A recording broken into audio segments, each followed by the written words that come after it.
what I could do, but you have a pretty crappy connection if you try to do multiple things, right? I was gonna say I could play it on Twitch real quick, and you could watch it on Twitch. No, you're just gonna have to describe it. Be illustrative with your words. Oh, that's what I'm gonna do, because I'm gonna sit here and I'm gonna play it, and as I played this and am reminded of the things that I wanted to mention, I'll mention them to you, and you're gonna miss out on seeing how beautiful this game is.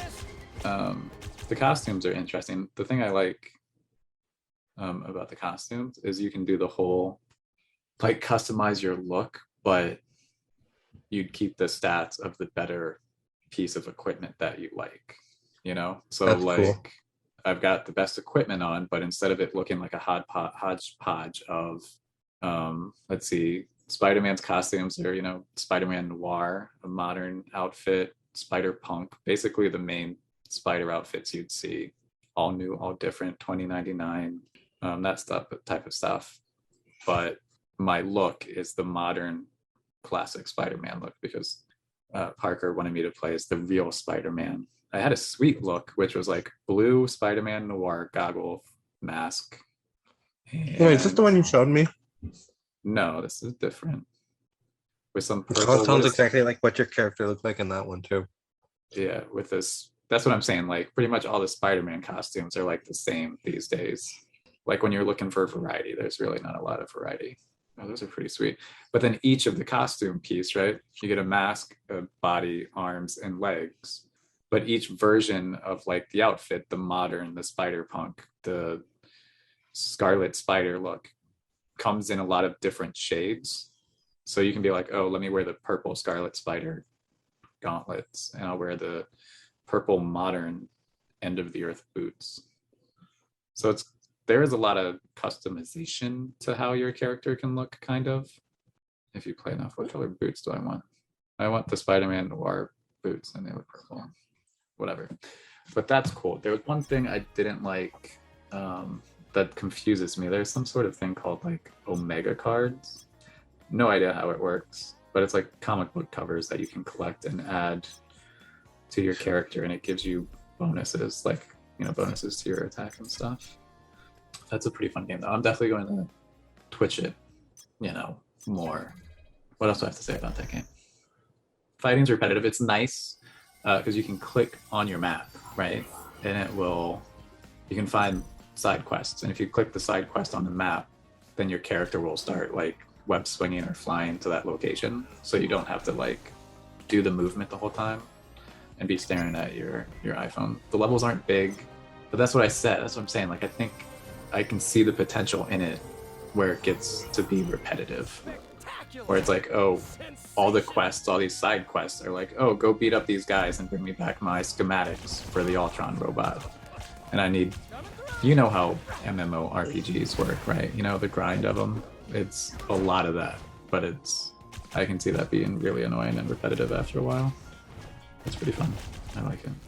What else do you need to know about games? The story is about the incursion point. It's crazy how that's like a big common thing in all the video games now. Well, it's almost as if Marvel pays Hickman to just give them their big events. Yeah. But he literally just said that. Yeah, this story is there's incursions going on, and who is it? Vision sacrifices himself by using his intangibility on like a massive scale, like boosted by some sort of machine that's allowing the Earths to phase into one another instead of colliding with one another. Do you think the MCU is ever going to deal with incursions at some point? Yeah, without a doubt. Yeah. Without a doubt. Especially like with all the variant stuff coming. Right.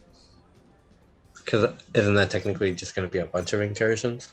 The moves are pretty sweet. You get 1, 2, 3, 4, 5 special moves and like an ultimate move. And Spider-Man's moves are really nice and webby. It's like he makes like a web fist. He does a web kick. He does a backflip kick. It's really cool. Good moves. And there's, how many characters are there in there now? There's Spider-Man, Captain America, Iron Man, Captain Marvel, Doctor Strange, Black Widow, Star-Lord. That's an interesting addition. You don't see him get a lot of credit and stuff. So there's only like a handful of characters that you can play as. Storm's in it. but I think it's got a lot of potential for new characters to be added and for them to adapt like storylines more. So it's definitely a fun, thinky little mobile game. That will at least, you know. So you just sit there and just go like, I'm gonna go run a mission or two, and just run a mission. Get a little bit of a storyline. See, now I use oh my my phone God. to read comics because there's too many fucking comics. That is the other thing I want to say about this game. Like the intro for this game is so long. Like it was at least an hour, because like what it does is it does an intro where you play as every single character. So you can like, I guess, try every character out at first. But then even after that, when you select like the main characters you're going to play as, it gives you a different intro, like opening act for each character. So Spider-Man's opening act is different than Storm's opening act. So I was like sitting there for like trying to play this game for like an hour and a half, just doing intro, like basic, like, you know, instructions, learning how to play the game until I got into the actual MMORPG plot where other people are running around and stuff. So you need to sit through a little bit to get into the meat of the game. And I was like, this is killing me. When are you gonna get with the time to get a new phone that can do these sweet mobile games? Hey, so my phone is not sending calls out, so maybe really soon. I just don't know if I have the money for that. Tell them to pay for it at work. Be like, look, you need to be able to reach me on a phone, so you're gonna have to pay me for this. Buy me a phone. I'm sure you can make a case for it. But that is Marvel Future Revolution. Everybody should follow us on Twitch as well, Fantasy Comic League, because I'm going to stream that every now and then when I'm sitting around and I have free time and I'm just messing around on my phone.